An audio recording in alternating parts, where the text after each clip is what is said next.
Normal Edit. Alors, donc cette vidéo fait suite à ma vidéo de présentation des normales, hein.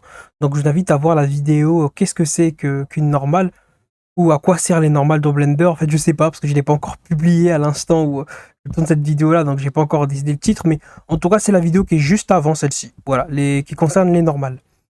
Alors, donc le modifier qui est ici, donc maintenant on entre dans la catégorie normale, hein. Donc la catégorie des normales, on a fini des formes, on a parlé de generate et d'edit, maintenant on est dans cette catégorie là. Et pour ce qui est des modifieurs de la catégorie physique, je ferai une série à part entière. Ce ne sera pas tous les modifieurs expliqués, mais ce sera dans une autre playlist. Dans la playlist, toutes les simulations ou tous les physiques de Blender expliqués. Je verrai comment j'appellerai ça.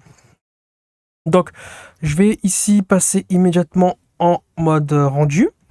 Je vais rapprocher la lumière. Voilà ce qui se passe. Bon, maintenant vous savez, c'est dû à quoi? C'est dû à l'orientation des normales, hein. Donc les normales, ça me permet de dire comment est-ce que mon objet va interagir, va réagir face à la lumière. Maintenant, si j'aimerais avoir une réaction plus réaliste, ben, pour ça, c'est le modifieur ici, Normal Edit. Voilà, quelque chose de plus cohérent. Alors, ce modifieur-là, il est pratique parce qu'en fait, il permet de simuler des surfaces lisses, de corriger certains ombres un peu bizarres, hein, qui sont dus à des normales mal orientées. Et bien sûr, c'est utilisé dans des films d'animation pour du réalisme et aussi dans les jeux vidéo. Et bien sûr, dans l'architecture. Donc, c'est très pratique, hein. Voilà, hein. Donc c'est vraiment une réaction naturelle. Je peux venir augmenter ici. Donc là, je suis dans les paramètres de la lumière. Voilà, augmenter ici le rayon.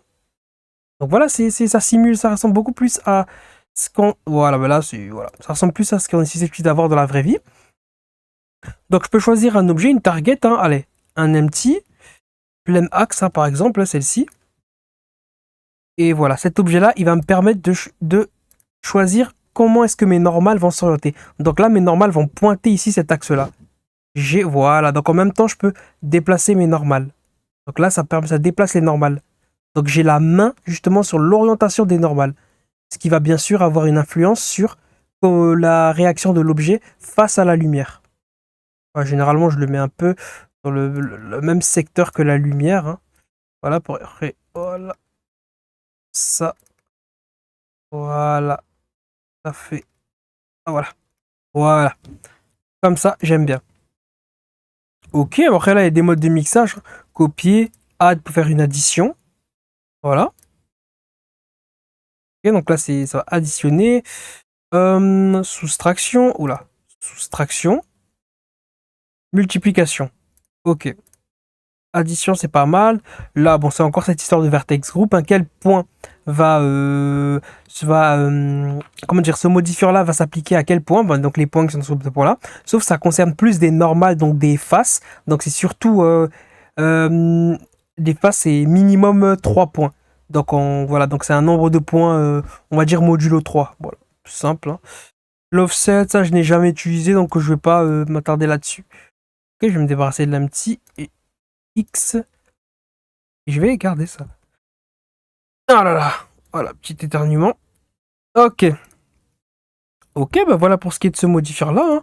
Directional, celui-ci, je n'ai pas vraiment utilisé ce truc-là, donc je vais pas m'attarder là-dessus. Moi, c'est surtout le radial que j'ai utilisé durant ma carrière. Voilà. Ok. Ouais. On est pas trop mal.